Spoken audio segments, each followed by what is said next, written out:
Hey everyone, हम पढ़ रहे हैं कोड ऑफ सिविल प्रोसीजर 1908, जिसके अंडर आज हम कवर करेंगे सेक्शन 24 और सेक्शन 25 को। सेक्शन 24 कहता है general power of transfer and withdrawal. किसी भी सूट को, किसी भी केस को ट्रांसफ़र या विड्रॉ करने का जनरल पावर डिस्ट्रिक्ट कोर्ट या हाई कोर्ट का। ये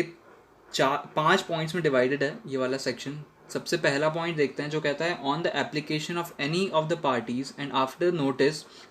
to the parties and after hearing such of them as desired to be heard or of its own motion without such notice, the High Court or District Court may at any stage, point A, transfer any suit or appeal or other proceeding pending before it for trial or disposal to any subordinate court to it and compel which is competent to try or dispose of the same। मतलब कोई भी application, मान लीजिए कोई एक party application लगाती है suit को ट्रांसफ़र करने के लिए, या फिर कोर्ट को खुद से लगता है कि कोई सूट है जिसे ट्रांसफ़र करना चाहिए किसी दूसरे सबऑर्डिनेट कोर्ट को, तो वो उस सूट को अपने किसी सबऑर्डिनेट कोर्ट को जो कि कॉम्पिटेंट हो उस सूट को डिस्पोज ऑफ करने के लिए या ट्रायल करने के लिए उसे ट्रांसफ़र कर देगा।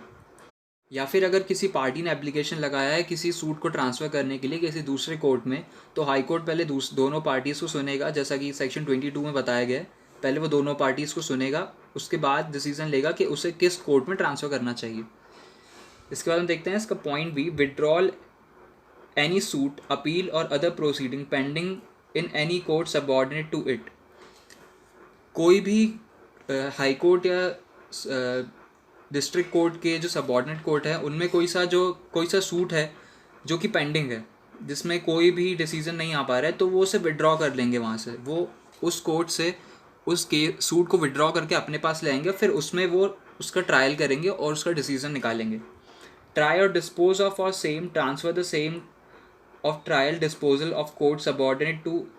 competent to try dispose of the same, to transfer the same or trial of disposal of the court from which it was withdrawal। या तो वो खुद उसे डिस्पोज ऑफ करेगा उस केस को, हाई कोर्ट या डिस्ट्रिक्ट कोर्ट जिसे उसने विड्रॉ किया है, या फिर कोई दूसरी कॉम्पिटेंट कोर्ट को ट्रांसफ़र कर देगा कि ये कोर्ट है जो कि इस केस को नहीं देख पा रही है, आप किसी दूसरी कोर्ट जो कि कॉम्पिटेंट है उसे दे देगा कि आप इस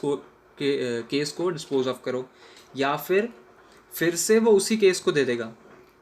उसी कोर्ट को दे देगा। पहले खुद वापस विड्रॉ करेगा, देखेगा कि क्या है, और वापस उसी कोर्ट को इंस्ट्रक्शन के साथ दे देगा कि आप इस केस में, इस सूट में ऐसा ऐसा कीजिए और इस सूट को डिस्पोज ऑफ कीजिए। अगला है पॉइंट 2, वेयर एनी सूट और proceeding has been transferred or withdraw under subsection 1, the court which is thereafter to try और dispose of such suit or proceeding, subject to any special direction in the case of an withdrawal or transfer, either retry it or proceed from the point at which it was transfer or withdrawal। अब मान लीजिए जो superior court है जिसने उस case को withdraw किया है किसी सबऑर्डिनेट कोर्ट से, अब वो किसी दूसरे कोर्ट को उसे ट्रांसफ़र कर रही है या उसी कोर्ट को दे रही है, तो वो किसी स्पेशल पॉइंट पे उस सामने वाली कोर्ट को एड्रेस कर सकती है या फिर उसे बता सकती है, उसे डायरेक्शन दे सकती है कि आप इस पॉइंट पे ध्यान दीजिए, ये पॉइंट यहाँ गलत हो रहा है, इस पॉइंट को मद्देनज़र रखते ये डिसीज़न लीजिए। वो अपने कुछ डायरेक्शन के साथ उस सूट को या तो किसी दूसरे कोर्ट को ट्रांसफ़र कर देगी या फिर से उसी कोर्ट में ट्रांसफ़र कर देगी जहाँ से उसने विड्रॉ किया था, कुछ स्पेशल डायरेक्शन के साथ कि उस सबऑर्डिनेट कोर्ट को क्या क्या करना चाहिए। इसमें अगला जो सबसेक्शन है वो है, for the purpose of this section court of additional assistant जज shall be deemed to be subordinate to district court. अब इस सेक्शन में हम जो सबऑर्डिनेट कोर्ट की बात कर रहे हैं, या जो एडिशनल और असिस्टेंट जज होंगे डिस्ट्रिक्ट कोर्ट के, वो भी सबऑर्डिनेट कोर्ट में ही आएंगे। मान लीजिए कोई केस है जो एडीजे के पास चल रहा है, यानी असिस्टेंट डिस्ट्रिक्ट जज के पास चल रहा है, और वो उसे डिस्पोज ऑफ नहीं कर पा रहे, तो जो डिस्ट्रिक्ट जज होगा वो वहाँ से उस केस को ले लेगा और उसमें कुछ स्पेशल डायरेक्शंस करके या तो वापस उसी कोर्ट में ट्रांसफ़र कर देगा, या फिर किसी दूसरी कॉम्पिटेंट कोर्ट में किसी दूसरे या तो असिस्टेंट डिस्ट्रिक्ट जज को वो ट्रांसफ़र कर देगा कोई स्पेशल डायरेक्शंस के साथ, या उससे डिस्पोज ऑफ करने के लिए। Proceeding including the proceeding for the execution of a decree और ऑर्डर। कोई भी प्रोसीडिंग है जैसे कि एग्जीक्यूशन ऑफ डिक्री के लिए या उस किसी तरह के ऑर्डर को एग्जीक्यूट करने के लिए, मान लीजिए किसी एक कोर्ट ने डिक्री पास की है बट उसे एग्जीक्यूट नहीं किया, तो जो सुपीरियर कोर्ट होगा वो उस सूट को, उस डिक्री को वहाँ से विड्रॉ करेगा उस कोर्ट से और दूसरी कोर्ट को दे देगा कि इस कोर्ट ने ये डिक्री पास कर दी है, अब आपको इसे एग्जीक्यूट करवाना है। वो से क्योंकि वो उसे एग्जीक्यूट नहीं करवा पा रहा था या कोई दूसरा कारण था, तो अब आपको उसे एग्जीक्यूट करवाना है। या तो वो कॉम्पिटेंट नहीं था एग्जीक्यूट कराने के लिए, या तो जो भी कुछ कारण था उसके जुरिसडिक्शन में नहीं था उसका एग्जीक्यूशन, जो भी कारण था उस वजह से उस सुपीरियर कोर्ट वहाँ से विड्रॉ करेगा और दूसरी कॉम्पिटेंट कोर्ट को दे देगा। अगला हम देखते हैं सबसेक्शन 4 जो है, the court trying any suit transferred or withdraw under this section from a small cause court shall for the purpose of such suit deem to be a small cause court. मान लीजिए किसी superior court ने किसी suit को किसी small cause court से withdraw किया है, अब वो उसे खुद चला रहा है या फिर किसी दूसरी कोर्ट से चलवा रहा है, तो जो भी कोर्ट उस सूट को ट्राई करेगी वो उसका जो पावर होगा वो बिल्कुल उस स्मॉल कॉज कोर्ट जैसा हो जाएगा। मतलब उस कोर्ट को स्मॉल कॉज कोर्ट ही डीम किया जाएगा, मतलब उसे स्मॉल कॉजेज वाला कोर्ट ही माना जाएगा और उस सूट को एग्जीक्यूट करने के लिए उसके पास वही पावर होंगी जो स्मॉल कॉज कोर्ट के पास होती है, मतलब छोटे मोटे मैटर्स देखने वाली कोर्ट के पास होती है।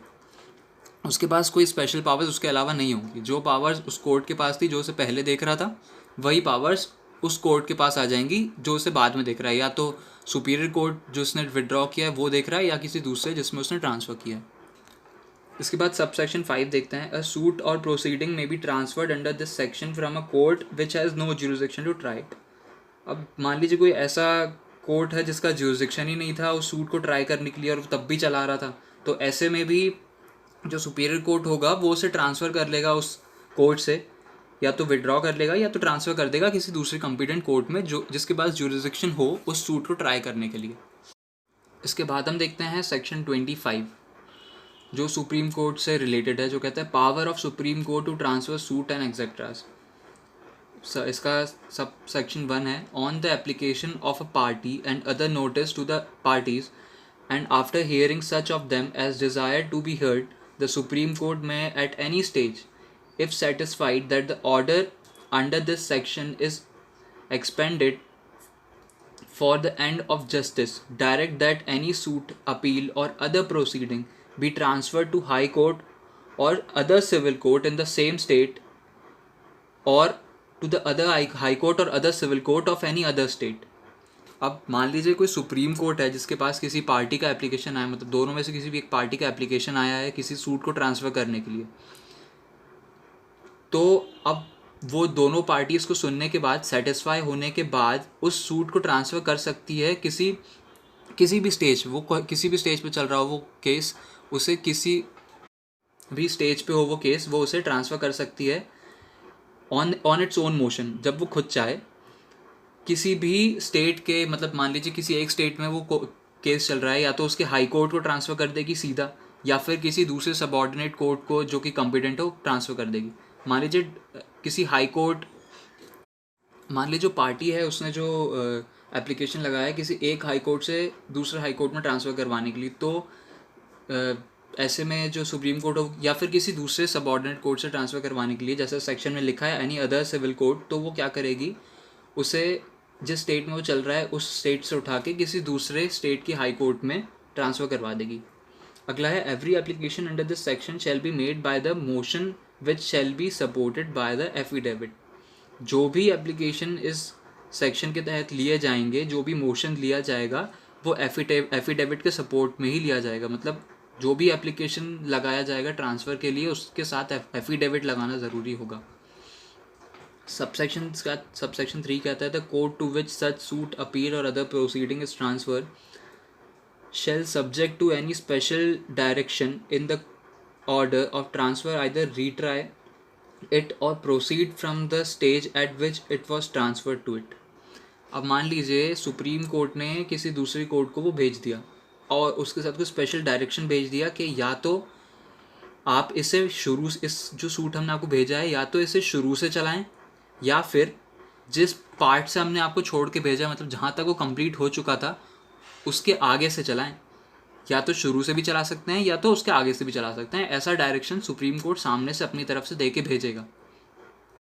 इसके बाद उसका अगला सबसेक्शन देखते हैं। The law applicable to any suit, appeal or other proceeding transferred under this section shall be the law which the court in which the suit, appeal or other proceeding was originally instituted or to have applied to such suit, appeal or proceeding. मतलब जो भी law applicable था उस suit पे या उस appeal पे या उस प्रोसीडिंग पे जिसे ट्रांसफ़र किया गया, या जो भी सेक्शन उस लॉ के अंडर आता था, या जो भी सेक्शन उस अपील पे या सूट पे अप्लाई हो रहा था, ये बात मानी जाएगी कि जिस कोर्ट में पहले वो सूट इंस्टीट्यूट था, मतलब ओरिजिनली जहाँ इंस्टीट्यूट किया गया था, उस कोर्ट ने वो सेक्शन पहले से ही उस पर अप्लाई कर दिया था। मतलब उस सेक्शन के तहत ही उस सूट को या उस अपील को या प्रोसीडिंग को चलाया जा रहा था। तो ये था हमारा सेक्शन 24 और सेक्शन 25, जो general powers of transfer and withdrawal के ऊपर था, हाई कोर्ट, डिस्ट्रिक्ट कोर्ट और सुप्रीम कोर्ट के। तो अगर आपको ये वीडियो पसंद आया हो तो आप लाइक करें, कमेंट करें, हमारे चैनल को सब्सक्राइब करें। Thank you.